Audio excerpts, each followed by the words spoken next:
وكافيه. عن عبد الله بن عمرو بن عاص رضي الله عنهما أن النبي صلى الله عليه وسلم قال: مروا أولادكم بالصلاة وهم أبناء 7 سنين واضربوهم عليها وهم أبناء 10 وفرقوا بينهم في المضاجع. So we can see the 3 steps. First 7 years, you encourage, you entice. By that is getting used to what you are trying to introduce him to. By 10 years, still claiming not to get used to it, then a little trash, and you frown at it. Let him know that you are serious about it. And it's not even you that is serious about it, but it is Allah that is serious about it. 5 pillars of Islam. 5 pillars of Islam. If you remove zakat and you remove hajj, then faith is determined by Allah. Even we add soul. The only thing majority of us can do competently for Allah is to observe constantly our 5 daily prayers. Believe me as I am now, I cannot give zakah. My wealth is not up to that, up to now. And I'm not in haste, because I will not kill any human being to get money. Instead, Allah, 7 days before that day, let me repeat La ilaha illallah and go. Al-malu wal-banuna zinatul hayati dunya wal-baqiyatu salihatu khairun inda rabbika thawaban wa khairun amala. So prayers. Then when you talk about Hajj, Hajj is how much now as at this year, 2025? 10 million. Ask Fatwa, he knows. 10 point something million. 10.5. Those whom Allah wishes that will send them, is send them. That's the lowest package. Oh, lowest package. Yes. The lowest. Kasa. Angama. 10.5 million naira. Per person a be for husband and wife. Allah. 10.5 million naira. La ilaha illallah. 10.5 million naira. The lowest. So that means you have those that are higher than that. 20. Kilaje. So it means, left for me alone, I as an individual, I am counted out of performing Hajj, except, but as I am. And one thing again is that whoever cannot give zakah cannot go for Hajj. What I mean is this. That means, since you don't have money to give out zakah, it will be difficult to have the money to go for Hajj. How many do we have left? 3. Some Ramadhan. ومن كان منكم مريضا أو على سفر فعدة من أيام أخرى. If you are ill or seriously sick, you are allowed to fast Ramadan within the period. You can delay it till after.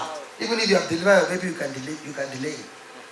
Even if you are under your period, no fast. If you have chronic ulcer, you don't even fast at all. Look for somebody to feed in lieu of fasting in Ramadan. So how many are out now? 3. How many are left? What is number 1 that is left?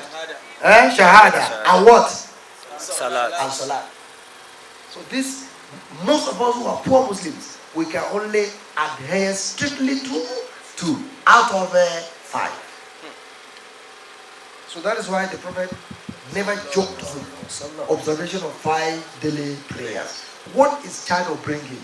Child upbringing simply entails the attitude, the ethics, the etiquette, the moral, the behavior, the characters that are positive, that we have to instill, imbibe, and encourage the child to emulate. And this can be done spiritually, economically, socially, and politically. All around, you have to train every single child. Under social, how does it talk? When does it talk? Where does it talk? All these trainings we must give to every single child. Have you noticed some home when the parent will be making calls and the child will also be making call at the same time, repeating what the father is saying. And some parents will not even care. They will not bother. They will not ask him to be quiet. It's a bad training. You have not entered some home. The visitor has come. The visitor will be struggling to collect phone from the father's, from the visitor's hand. Have you not observed it? I'm asking, have you not observed it? It is true. And now, forcibly, so the child collects the visitor's phone while running into the room to play with it. Let your children know that it is mandatory, not optional. Scold them when they get to 10 years and they don't want to get used to observation of 5 daily prayers regularly, constantly, and congregationally. And that is why during one of my lectures before Ramadan, I said there are some children, they have devised some systems, some logics. If Zuhri is 1:15, he will go and sleep around 12:30. To me, we don't need to follow the idea of the prophet that says, you get what I'm saying, ma? No. That says, one of those people will not bother to ask them to pray is people who are sleeping. And Naim, those who are sleeping. If you have studied a child that is his attitude, 12:30, he will go and sleep. So that he will not observe Zuhri prayer. And 3:30, he will also go and sleep. So that he will not observe Asr prayer. Then you should take caution. Wake him up. Let him go and pray. So we should try as much as we can to bring up our children in with those attitudes. These are registered and well accepted attitudes in the fold of Islam. Proper upbringing is what I have just itemized. Qawliyan, fi'liyan, wa kulla shay'in. Everything we want to say, we want to act, we want to talk, they must be well taught to our children. Saying of foul languages, we shouldn't allow them. So all these are marked up and they are referred to as a good child upbringing. What about the bad child upbringing? Some children would have not been bad today. But who is the cause? Parents. If a married mother discusses about man friend, why her children are there sitting down, what lesson are you passing? If children are there, you are discussing millions and billions of naira, why they are there, what are you insinuating? You are telling them what is most important in your life is what? Money. If you don't believe in me, let me give you a simple analogy. If you have a driver who drives you, you pay him every month, and you are discussing your business while he drives you, talking about the millions and billions you are expecting, you are dooming yourself. You are slaughtering yourself. Somebody you have just employed 1 month ago. I don't know what I get, what I need. So there are some things you don't do at the presence of our children. To you, it may mean nothing, but to them, it is a lesson they are holding. Have you not seen fathers who slap their wives at the presence of their children? So you are telling the male children, when you marry, see what I am doing to your mother. Make sure you do same. Not until you open your mouth to tell them, but indirectly. That's what you are doing.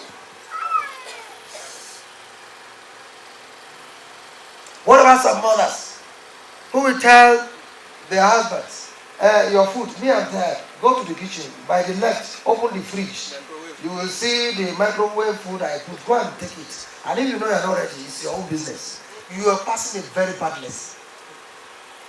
So all these I want to refer to as bad lessons and many others. Now Allah says, Ya ayyuhalladhina amanu. يا أيها الذين آمنوا قوا أنفسكم وأهليكم نارا وقودها الناس والحجارة عليها ملائكة غلاظ شداد لا يعصون الله ما أمرهم ويفعلون ما يؤمرون. Those of you who believe, you believe in totality without any prejudice. You believe not haphazardly, but you believe with every sincerity. Allah calls you and says,